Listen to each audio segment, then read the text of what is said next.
Start करते हैं। यहाँ पर हम समझेंगे गति और वेग को। यहाँ पर एक सर्कल दिया गया है जिसमें ABC को डिनोट किया गया है, R त्रिज्या दी गई है। क्वेश्चन है आपका, चित्र को देखकर निम्न प्रश्नों के उत्तर दीजिए। R त्रिज्या के एक वृत्ताकार पथ पर राम, रहीम और जोसेफ एक ही समय में स्थिति A से चलना प्रारंभ करते हैं। 1 घंटे बाद राम A स्थिति पर, रहीम B स्थिति पर, जोसेफ C स्थिति पर पहुंच जाता है। तो आपको पता चल गया होगा कि पहले कौन चल रहा है, A चल रहा है, देन B चल रहा है, देन C चल रहा है। तो सही कथन पर आपको निशान लगाना है। राम अधिक विस्थापित हुआ, रहीम अधिक विस्थापित हुआ, या रहीम जो है जोसेफ है वो अधिक विस्थापित हुआ। तो राम की चाल अधिक है, राम सबसे पहले पहुंचा है, तो यहाँ पर ऑप्शन फर्स्ट करेक्ट हो जाएगा आपका, राम अधिक विस्थापित हुआ। सेकंड है, जो व्यक्ति समान समय में अधिक विस्थापित हुआ उसका वेग क्या होगा, उसका वेग अधिक होगा। जो व्यक्ति समान विस्थापन के लिए अधिक समय लेता है उसका वेग कम होगा, जैसे यहाँ पर जोसेफ का सबसे कम है। सही कथन पर सही का निशान लगाना है यहाँ पर सेकंड क्वेश्चन में। तो देखिए, वेग भौतिक राशि विस्थापन के समानुपाती होता है। जी हाँ, सही निशान लगा दीजिए। विस्थापन में परिवर्तन की दर को वेग कहते हैं, ये भी सही है। वेग भौतिक राशि के समय के व्युत्क्रमानुपाती होता है, ये भी सही है। वेग एक सदिश राशि है, जी हाँ। दिशात्मक चाल को ही वेग कहते हैं, ये भी सही है, क्योंकि देखिए सदिश राशि है तो दिशात्मक तो होगा ही, ठीक है, दिशा के साथ। सदिश का अर्थ ही ये होता है। वेग का मान शून्य भी हो सकता है, जी हाँ बिल्कुल हो सकता है। नेक्स्ट क्वेश्चन देखेंगे जी, चाल का मान भी शून्य हो सकता है, ये भी सही है। चाल और वेग दोनों का मान शून्य हो सकता है। चाल कभी भी ऋणात्मक नहीं हो सकती है, धनात्मक और शून्य हो सकती है। चाल सदैव धनात्मक तथा वेग ऋणात्मक धनात्मक हो सकता है, ये भी सही है। वेग ऋणात्मक हो सकता है पर चाल नहीं हो सकती। वेग बराबर विस्थापन बटा समयांतराल होता है, ये भी सही है। ये फॉर्मूला आपको याद कर लेना है क्योंकि बहुत इंपॉर्टेंट फॉर्मूला है ये भी, वेग निकालने का। वेग का मात्रक क्या होता है, मीटर प्रति सेकंड, तो ये भी सही है, ठीक है। तो सभी यहाँ पर जो ऑप्शन दिए गए हैं हमें सभी सही हैं, तो आपको सही का निशान लगा देना है। थर्ड क्वेश्चन देखेंगे। थर्ड क्वेश्चन है, ऋतु अपने घर ए से मित्र के घर बी जाती है। देखिए ए से बी जा रही है ऋतु। यदि ए से बी तक जाने में उसे 1/4 घंटा लगता है तो ऋतु किस वेग से गतिशील है। तो देखिए ए से बी जाने पर ऋतु की दूरी निकालिए, 2 से 5, तो कितनी हो गई, 1 2 3 किलोमीटर दूरी हो गई, ठीक है। हमें क्या दे रखा है, समय दे रखा है 1/4, तो आप निकाल लीजिए वेग को विस्थापन बटा समय से, जो कि हो जाएगा 3/1/4, जो कि हो जाएगा 3 × 4/1, 12 किलोमीटर प्रति घंटे की उसकी वेग रहेगी, ठीक है। किलोमीटर में दूरी दे रखी है तो हमें इजी रहेगा निकालने में, तो इसे नोट डाउन कर लीजिए अपनी वर्कबुक में। अगला क्वेश्चन लास्ट क्वेश्चन है इस वर्कबुक का, इस वर्कशीट्स का। तो देखिए, मोहन x से y तक न्यूनतम दूरी वाले मार्ग पर चलता है, x से y, ठीक है। यदि उसे 14 सेकंड लगते हैं तो उसकी दिशात्मक चाल होगी। तो देखिए x से y न्यूनतम अगर उसकी चाल देखें ना, तो हमें दूरी मिल जाएगी यहाँ पर 7 + 7 14 मीटर, और समय दे रखा है उसे 14 सेकंड लगते हैं कम मार्ग पर अगर वो चलता है तो, ठीक है। अधिक मार्ग वाला आपको नहीं चूज करना है, आपको कम मार्ग वाला चूज करना है, जो कि हो जाएगा 7 + 7, तो आप इसे इंक्लूड करेंगे, ठीक है, x से y तक। तो यहाँ पर 7 + 7 हो गया 14 मीटर। अब समय दे रखा है आपको 14 सेकेंड, दूरी दे रखी है आपकी 7 + 7 14 मीटर। तो दिशात्मक चाल निकाल लेंगे हम 14 मीटर प्रति सेकेंड, तो 14/14 हो जाएगा। तो देखिए चाल बराबर दूरी बटा समय होता है, तो यहाँ पर 14 मीटर बटा 14 सेकंड हो जाएगा, जिससे आंसर निकल जाएगा हमारा 1 मीटर प्रति सेकंड। पहले देखेंगे वर्कशीट 38 का सॉल्यूशन, जिसमें क्वेश्चन फर्स्ट है, चाल की परिभाषा व मात्रक लिखिए। तो इजी क्वेश्चन है, चाल की परिभाषा और मात्रक क्या हो जाएगा, आंसर हो जाएगा किसी वस्तु द्वारा इकाई समय में तय की गई दूरी को चाल कहते हैं, मात्रक होता है मीटर प्रति सेकंड। तो ये आपको नोट डाउन कर लेना है अपनी वर्कशीट में। नेक्स्ट सेकंड क्वेश्चन है, जब वस्तु एक समान गति से गति कर रही होती है तब इसका मार्ग कैसा दिखाई पड़ता है।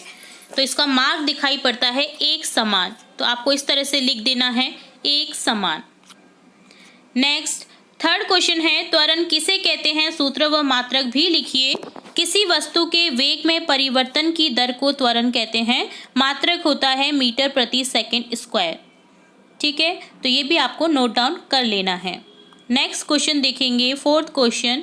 एक बस 16 किलोमीटर की दूरी 15 मिनट में तथा 20 किलोमीटर की दूरी 1 घंटे में तय करती है। बस की औसत चाल क्या है?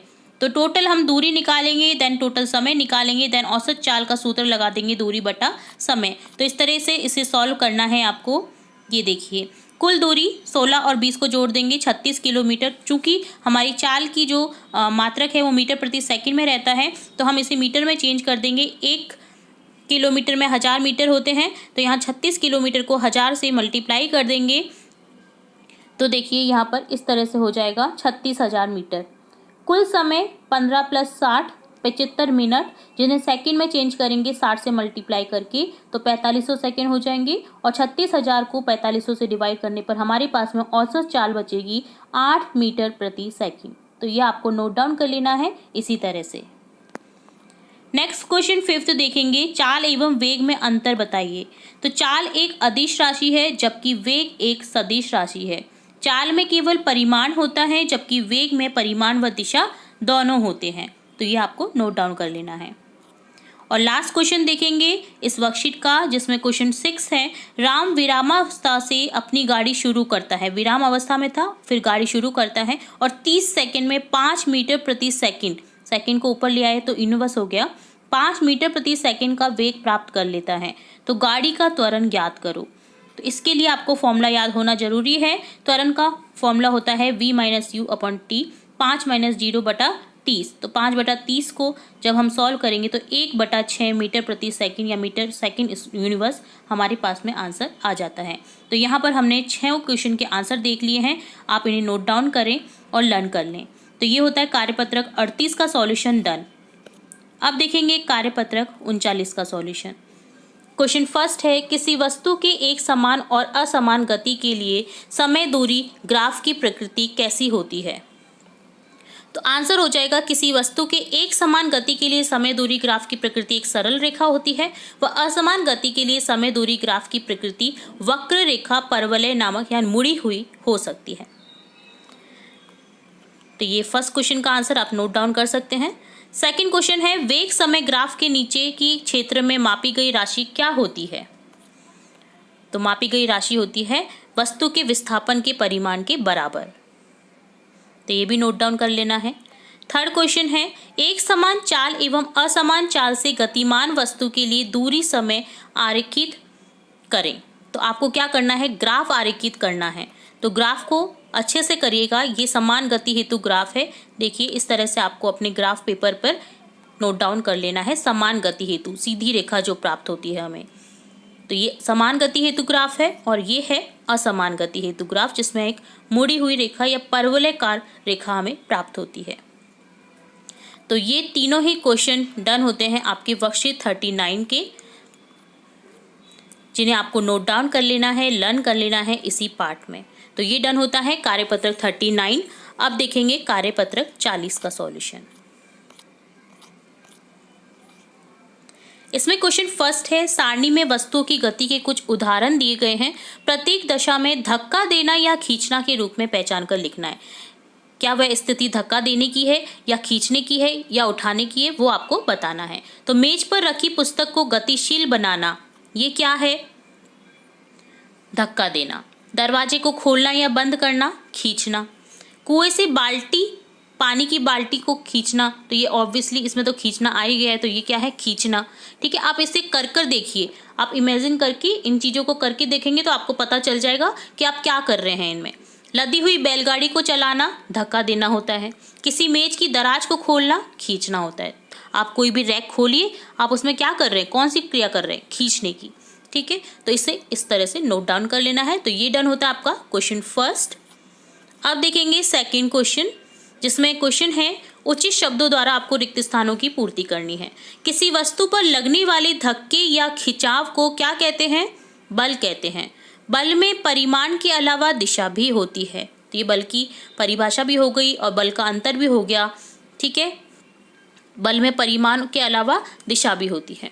किसी पृष्ठ के प्रति एकांक क्षेत्रफल पर लगने वाले बल को दाब कहते हैं, दाब की परिभाषा भी हो गई। देखिए, बल द्वारा किसी वस्तु की गतिशील अवस्था या स्थिर अवस्था में परिवर्तन लाया जा सकता है। आप कोई भी वस्तु को अगर बल लगाएंगे तो आप उसकी स्थिति में परिवर्तन ला सकते हैं। ठीक है, तो ये डन होता है सेकंड क्वेश्चन। अब इस वर्कशीट का लास्ट क्वेश्चन है, चित्र देखकर बताना है आपको कि कौन सी क्रिया हो रही है, बल धक्का देना हो रहा है या खींचने की प्रक्रिया हो रही है या उठाने की। तो देखिए, कार को धक्का लगा रहा है एक व्यक्ति, तो ये क्या हो गया, धक्का देना। बच्चे खेल रहे हैं, एक दूसरे को खींच करके खेलेंगे, तो यहाँ पर खींचना हो गया। कुएं में से पानी की बाल्टी को निकालना, खींचना हो गया। एक आदमी देखिए सामान उठा रहा है, तो ये कौन सी क्रिया है, उठाना। ठीक है, तो इस तरह से डन होता है आपका वर्कशीट 40 का भी सॉल्यूशन। यहाँ हम देखेंगे कार्यपत्रक 41 का सॉल्यूशन सब्जेक्ट साइंस की विषय विज्ञान की वर्कबुक का। तो क्वेश्चन फर्स्ट है, निम्न वस्तुओं को उनके बढ़ते वजन के आधार पर 1 से 5 अंक दीजिए। सबसे भारी वस्तु को 5 अंक देना है आपको। तो यहाँ पर कुछ वस्तुएं दी गई हैं, पुस्तक, मेज, पेन, फ्रिज, कागज। तो सबसे भारी वस्तु को आपको 5 अंक देना है। तो देखिए, आपको इजीली याद हो जाएगा कि सबसे भारी वस्तु तो है फ्रिज। देन सबसे हल्की वस्तु देखिए 1 है, इसके बाद में आ जाएगा पेन, इसके बाद में आ जाएगी तीसरे नंबर पे पुस्तक, चौथे नंबर पर मेज और 5वें नंबर पर आपका फ्रिज आ जाएगा सबसे भारी। तो 1 से 5 तक आपको इस क्रम में देना है। तो आप अपने वर्कबुक में इससे लिख सकते हैं इस तरह से। ठीक है, नोट डाउन कर लेना है आपको इस आंसर को। नेक्स्ट आगे बढ़ेंगे सेकंड क्वेश्चन की तरफ, जिसमें है, निम्न में से किस वस्तु की अवस्था एक स्थान से दूसरे स्थान में परिवर्तन हम आसानी से कर सकते हैं। याद रखिए, आसानी से करने वाले परिवर्तन को हमें सही का निशान लगाना है। क्या आप दिए गए निष्कर्ष से सहमत हैं? तो देखिए, पहाड़, पेंसिल, आपका घर, स्केल, पुस्तक दी रखी है। तो देखिए, आसानी से जो मूव हो सकते हैं एक स्थान से दूसरे स्थान में, आपको उन्हीं के आगे सही का निशान लगाना है। तो आसानी से जो मूव हो सकते हैं वो है पेंसिल, स्केल, पुस्तक। जो आपका घर है और पहाड़ है, ये आसानी से मूव नहीं होते हैं। तो यहाँ पर फर्स्ट और थर्ड को आप टिक नहीं करेंगे, तो इन्हें इस तरह से टिक कर देना है 2, 4 और 5 को। तो नोट डाउन कर लेना है ये भी क्वेश्चन का आंसर। नेक्स्ट थर्ड क्वेश्चन, तो देखिए निष्कर्ष यहाँ पर आपको दे रखा है एक, जिसका द्रव्यमान अधिक होता है वह अवस्था में परिवर्तन का अधिक विरोध करता है। जड़त्व द्रव्यमान की माप है, हाँ या नहीं? तो आपको बताना है हाँ। अगर उसका द्रव्यमान अधिक होता है तो वो अपने परिवर्तन का अधिक विरोध करता है। ठीक है, तो यहाँ पर ऑप्शन हो जाएगा हाँ, और आपको यहाँ पर लिख देना है हाँ। ठीक है, इसे भी इस तरह से आपको लिख देना है। थर्ड क्वेश्चन देखेंगे, रिक्त स्थानों की पूर्ति उचित शब्द द्वारा करें। प्रत्येक वस्तु अपनी अवस्था में परिवर्तन का विरोध करती है। वस्तु के इस गुण धन को क्या कहते हैं? जड़त्व। तो यहाँ लिख देना है आपको जड़त्व, फर्स्ट ऑप्शन करेक्ट हो जाएगा। तो यहाँ आपको जड़त्व लिख देना है। जड़त्व का माप है, जड़त्व द्रव्यमान का माप है। तो यहाँ पर इस तरह से द्रव्यमान नोट डाउन कर लेना है। देन है, गतिशील वस्तु भी अवस्था में परिवर्तन का विरोध करती है। हाँ, उसमें भी आपको कहीं ना कहीं जोर तो लगाना ही पड़ेगा। तो ऑप्शन यहाँ पर लिख देंगे हाँ, ये वाला सही हो जाएगा। तो इसे नोट डाउन कर लेना है आपको। नेक्स्ट फोर्थ देखेंगे थर्ड का, खड़ी बस अचानक चलती है तो हम पीछे की ओर किस गुणधर्म के कारण झुक जाते हैं? तो जड़त्व के गुणधर्म के कारण, जड़त्व का नियम जो बता रखा है, इसी के कारण खड़ी बस जब अचानक चलती तो हम पीछे की ओर झुक जाते हैं। चलती हुई बस अचानक रुकती है तो हम आगे की ओर किस गुणधर्म के कारण झुकते हैं? ये भी जड़त्व के कारण ही होता है। मतलब अगर मूवमेंट है कहीं भी, अगर आपको अचानक से दिखाई दे रहा है तो वो जड़त्व का ही गुणधर्म होता है, उसी के कारण मूवमेंट होता है। ठीक है, और ये विरोध भी करता है। ठीक है, न्यूटन की गति का प्रथम नियम जड़त्व पर आधारित है। उचित शब्दों में रिक्त स्थान को भरें। जब कोई वस्तु स्थिर अवस्था में है तो वह स्थिर अवस्था में ही रहेगी जब तक कि उस पर बाह्य बलन नहीं लगा जाए। गतिशील अवस्था में है तो वो गतिशील ही रहेगी जब तक कि उस पर बाह्य बलन नहीं लगाया जाए। तो ये सही है। तो यहाँ पर देखिए, स्थिर अवस्था में तो आ जाएगा गतिशील अवस्था। तो ये आपको रिक्त स्थान में लिख देना है यहाँ पर। और गतिशील अवस्था में तो वो गतिशील में ही रहेगी। स्थिर अवस्था में है तो वह यहाँ पर आपको करेक्ट कर देना है। स्थिर अवस्था में है ना, तो वो स्थिर अवस्था में ही रहेगी। ठीक है, तो स्थिर अवस्था इस तरह से आपको लिख देना है।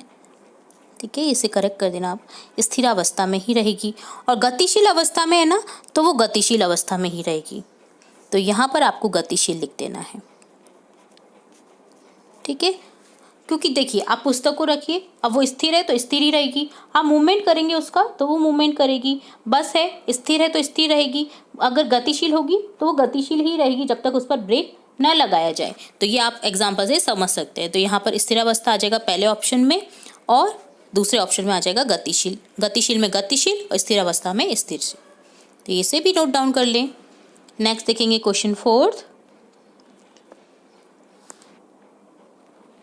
यदि किसी वस्तु को स्पर्श कर उसकी अवस्था में परिवर्तन आता है तो उसे संपर्क बल कहते हैं। बिना स्पर्श की अवस्था में परिवर्तन आता है तो उसे असंपर्क बल कहते हैं। दिए गए कथन के आधार पर संपर्क असंपर्क पर सही का चिन्ह लगाएं।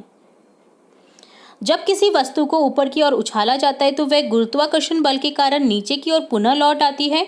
यह बल है, क्या है? असंपर्क बल। क्योंकि असंपर्क बल, ऊपर जा रही है वस्तु तो आप संपर्क थोड़ी कर रहे हो उससे, वो अपने आप ही आ रही है नीचे की ओर।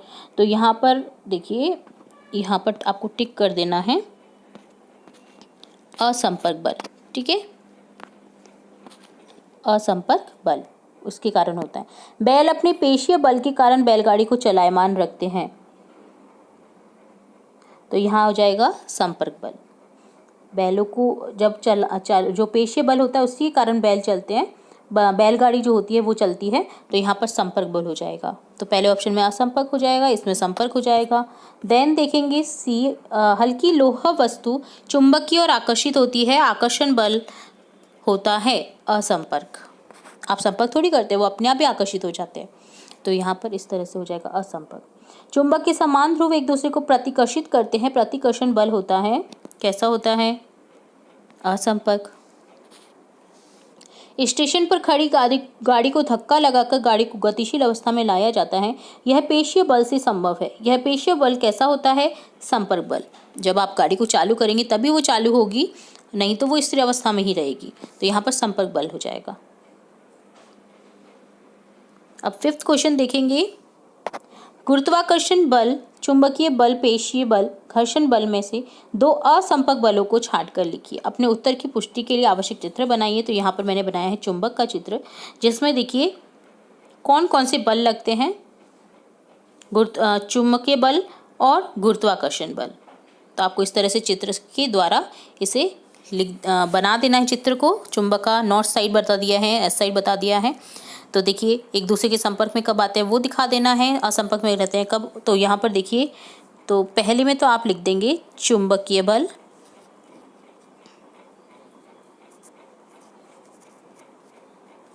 और दूसरे में लिख देंगे गुरुत्वाकर्षण बल।